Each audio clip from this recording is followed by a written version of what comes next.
Folks, by and large, the left is hate. The left is ignorance, and anti-Israel mobs can't help but reveal all of that. Student activists at the University of Ottawa in Canada, like their American and European counterparts, are so committed to the people of Gaza, they can't even spell their name right. Here we see the leftist darlings with an epic fail, misspelling Palestine, because they care so much. This is a bombshell political report, adds to reporting in the New York Post that confirms these protests are being funded by heavyweight Biden and Democrat donors, George Soros, David Rockefeller Jr., and the Pritzkers. Let's bring in our panel, President and CEO of Wallbuilders, Tim Barton, and President of the Family Research Council, Tony Perkins. Gentlemen, welcome to you both. Tony, these left-wing billionaire donors want to see the West burn. They've already made their fortunes, and they don't care about the rest of us, right? And these empty-headed products of government education are the perfect vessel to usher in that destruction, no? Chris, I think you're absolutely right. I think what these students, whether they know it or not, they're getting an education, they're getting a degree in political science because they're being used as political props by the left on their political stage. Because if you look at what's happening here, there was actually a Harvard Kennedy Institute for Politics at the Harvard Kennedy School just a few weeks ago that was released that showed Israel and Hamas among 18 and 29-year-old voters was second to last in areas of concern. But yet now we're seeing this spread all across the country. They're becoming props for the left. If you think about it, a few hundred million dollars that they put into this to fund these campus demonstrations is pretty good in terms of return on dominating the press for about 3 or 4 weeks to try to change the narrative going into the fall's election.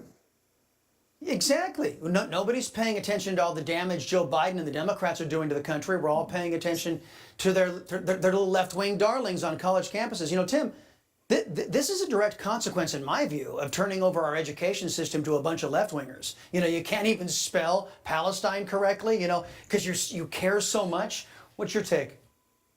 I completely agree. It's what we have seen from this progressive pedagogy where we're teaching that socialism is a solution, that America fundamentally is evil, and things not rooted in any kind of historic basis, not rooted in reality. And really, what we're seeing, not just paid agitators, but as these college students are joining in this movement, it's a reflection of the Marxism that they have really kind of bit into and believed in.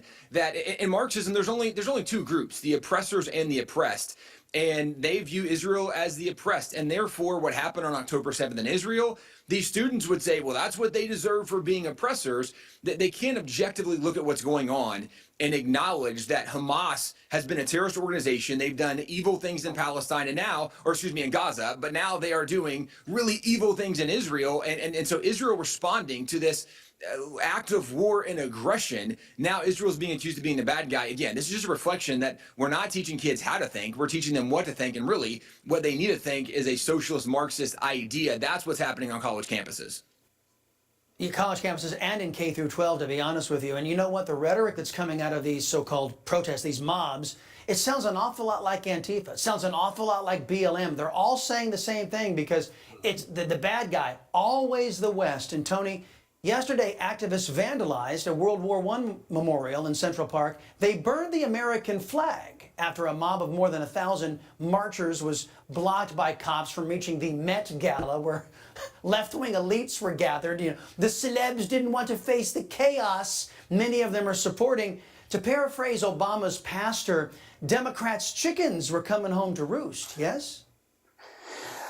Yes, and here's, I go back to the words of President Biden just last week when he finally addressed what was happening on these college campuses, that, look, we're all for free speech. I served in our nation's military.